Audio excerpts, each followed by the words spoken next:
ওং শ্রী ভগবতে বাসুদেবায় নমঃ। জয় মা লক্ষ্মী। বন্ধুরা, আজ 17ই মাঘ, বৃহস্পতিবার।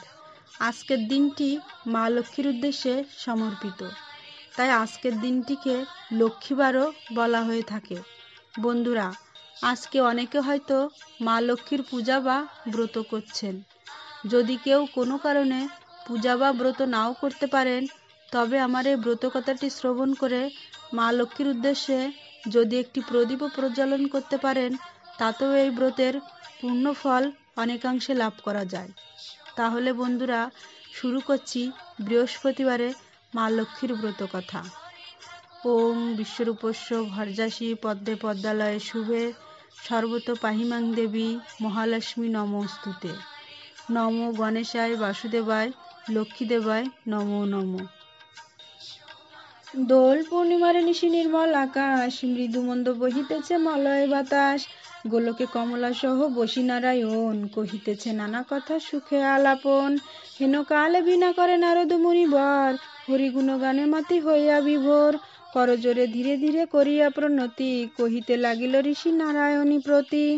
কহ মা তাহে কেমন তোমার বিচার, চঞ্চলা চপলা প্রায় ফিরি দ্বারে দ্বার। মুহূর্তের তরে তব নাহিক তাই স্থিতি, মর্তবাসী সদা তাই ভুগিছে দুর্গতি। সতত কুক্রিয়ারত নরনারীগণ, অসহ্য যাতনা দেয় দুর্ভিক্ষ ভীষণ। অন্নাভাবে শীর্ণকায় বলহীন দেহ, অতি কষ্টে আত্মহত্যা করিতেছে কেহ। প্রাণের অধিক কেউ পুত্রকন্যা গণে, পরিত্যাগ করিতেছে অন্যের কারণে। বল হে করুণাময়ী কি পাপের ফলে, ভীষণ দুর্ভিক্ষে সদা মর্তবাসী জলে। কমলা ব্যতীত হয়ে দুঃখিত অন্তরে, অতঃপর কহিলেন ক্ষুণ্ণ মুনিবরে।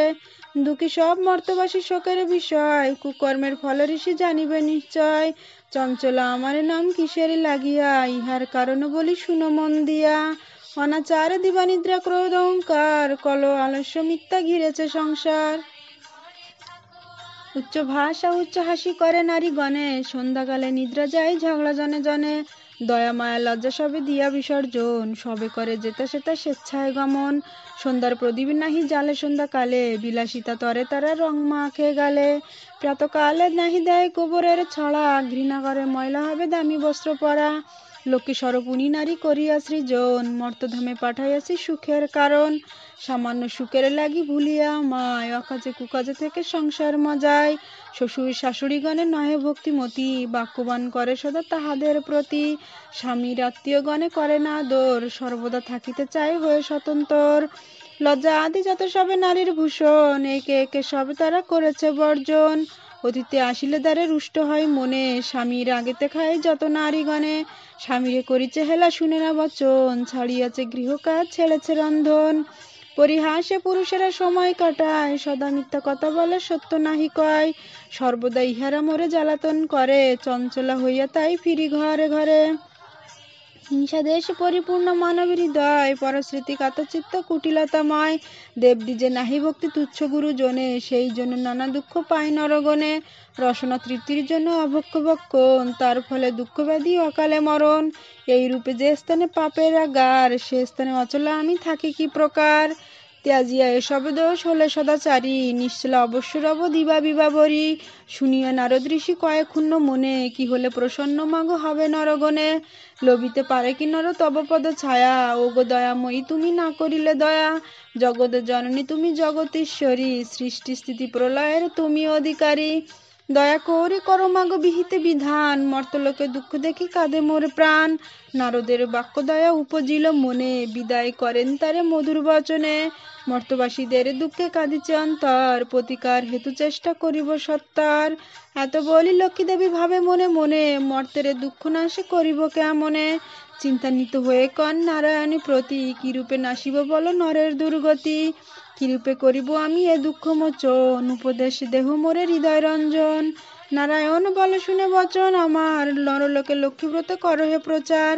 গুরুবারে সন্ধ্যাকালে মিলিবামা গণ, পূজিয়া শুনিবে কথা আনন্দিত মন। ধনৈশ্বর্যে বৃদ্ধি পাবে তোমার কৃপায়, দুঃখ দূরে যাবে সত্যি জানিহ নিশ্চয়। শ্রীহরির কথা শুনে দেবী রুষ্ট মনে গমন করেন মর্তব্রত প্রচারণে। অবন্তী নগরের লক্ষ্মী হন উপনীত, দেখিয়া শুনিয়া তিনি হলেন স্তম্ভিত। নগরের অধিপতি ধনেশ্বর রায়, অতুল ঐশ্বর্য ছিল কুবেরের প্রায়। সোনার সংসারে ছিল শূন্য হিংসা দেশে, পালিত অধীনগণে পুত্র নির্বিশেষে। এক অন্যে ৭ পুত্র রাখি ধনেশ্বর, যথাযোগ্য কালে তিনি হন লোকান্তর। ভার্যাদের কুহকে সেই ৭ সহোদর, হইল পৃথক অন্য কিছুদিন পর। হিংসা আদি অলক্ষ্যের যত সহচর, একে একে আসি সবে প্রবেশিল ঘর। দেখিতা ক্রমে লক্ষ্মী ছাড়িল সবারে, সোনার সংসারে তারে গেল ছারখারে। বৃদ্ধা ধনেশ্বর পত্নী নিজ ভাগ্য দোষে, পারে না তিষ্ঠিতে গৃহে বধূদের রোষে। কারণে চলিল বৃদ্ধা ত্যাজিতে জীবন, অদৃষ্টের ফলে হয় এ হেন ঘটন। হেন কালে ছদ্মবেশে লক্ষ্মী ঠাকুরানী, বনমাঝে উপনীত হলেন আপনি। সুমধুর স্বরে দেবী জিজ্ঞাসে বৃদ্ধারে, কি জন্য এসেছো তুমি এ ঘোর কাণ্ডারে? কার কন্যা তুমি মাগো, কার বা ঘরণী? কি জন্য মলিনী মুখে দেখিবি বিষাদিনী? বৃদ্ধা বলে, স্বামীহীনা আমি অভাগিনী, কি হবে শুনিয়া মোর দুঃখের কাহিনী। পতিপিতা ছিল মোর অতি ধনবান, মোর গৃহে ছিল সদা লক্ষ্মী অধিষ্ঠান। সোনার সংসার মোর ছিল ধনে জনে, পুত্রবধূ গণে মোরে সেবিত যতনে।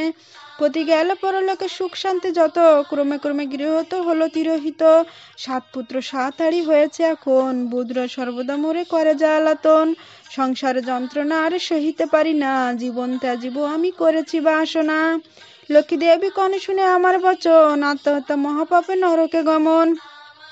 গিরিয়ে ফিরে যাও সতী কর লক্ষ্মী ব্রত, আবার হইব তবে সুখ পূর্ব মতো। গুরুবারে সন্ধ্যাকালে মিলি নারীগণ, করিবে লক্ষ্মীর ব্রত হয়ে এক মন। জলপূর্ণ ঘটে দিয়া সিন্দুরের ফোঁটা, আমের পল্লবে তাহে দিবে এক গোটা। সাজায় আসন তাহে দিবে গুয়া পান, সিন্দুরের ফোঁটা দিবে ব্রতের বিধান। ধূপে দিবে জ্বালাইয়া রাখিবে দ্বারেতে, ব্রত কথা শুনিবে কে দুর্বালয়ে হাতে। লক্ষ্মী মূর্তি এক মনে করিয়া চিন্তন, ভক্তিভরে ব্রত কথা করিবে শ্রবণ। কথা শেষে উলু দিয়া প্রণাম করিবে, তারপরে এও সবে সুদূর পড়িবে। যেই নারী পূজা করে প্রতি গুরুবারে, তার মন শুদ্ধ হবে লক্ষ্মী দেবী ভরে। যে গৃহেতে ব্রতকালে সব বামাগণ, সর্বকার্য ত্যাগ করি ব্রত দেয় মন। সেই গৃহে বাধা থাকি হইয়া অচলা, ভক্তবাঞ্ছা পূর্ণ করি আমি যে কমলা।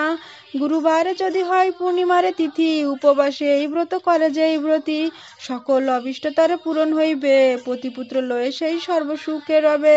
লক্ষ্মীর ভাণ্ডারে স্থাপি সবে ঘরে ঘরে, তণ্ডুল রাখিবে নিত্য এক মুষ্টি করে। সঞ্চয়ের পন্থা ইহা জানিবে নিশ্চয়, এর ফলে উপকারে পাবে অসময়। আলস্য ত্যাজিয়া সুতা কাটে বামাগণ, দেশের অবস্থা মনে করিয়া চিন্তন। সুখেতে থাকিবে তাহে কইলাম সার, যাও ঘরে গিয়া করো ব্রতের প্রচার। এত বলি লক্ষ্মী দেবী নিজ মূর্তি ধরি, দর্শন দিলা দেবী তারে কৃপা করি।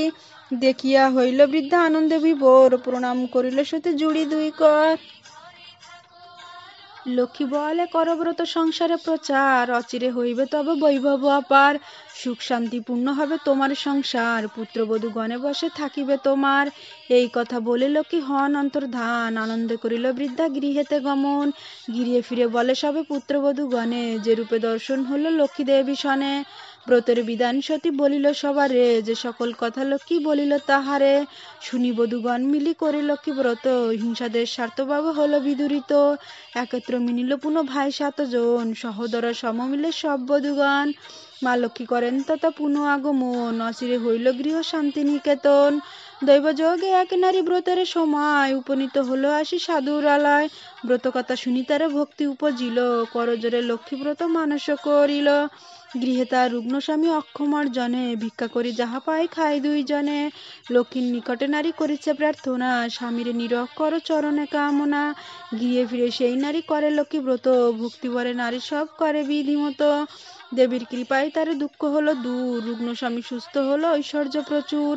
যথাকালে শুভক্ষণে জন্মিল তনয়, সোনার সংসারে তার সুখের আলয়। অপুত্রের পুত্র হয় নির্ধনের ধন, ইহলোকে সুখী অন্তে স্বর্গে গমন। যেবা পড়ে যেবা শুনে যেবা রাখে ঘরে, লক্ষ্মীর কৃপায় তারে ধনে জনে বাড়ে। ব্রত শেষে স্তব পাঠে যেই জন করে, রহে না অভাব তারে কমলার বরে। লক্ষ্মীর ব্রতের কথা হলো সমাপন, ভক্তি পরে বর চাও যার যাহা মন। বন্ধুরা, সম্ভব হলে বৃহস্পতিবারে এই ব্রত কথাটি শ্রবণ করে একটি প্রদীপ মা লক্ষ্মীর উদ্দেশ্যে অবশ্যই প্রজ্বলন করবেন। ভিডিওটি ভালো লাগলে চ্যানেলটিকে সাবস্ক্রাইব করে বেল আইকনটিকে ক্লিক করবেন। ঈশ্বর আপনাদের মঙ্গল করুক।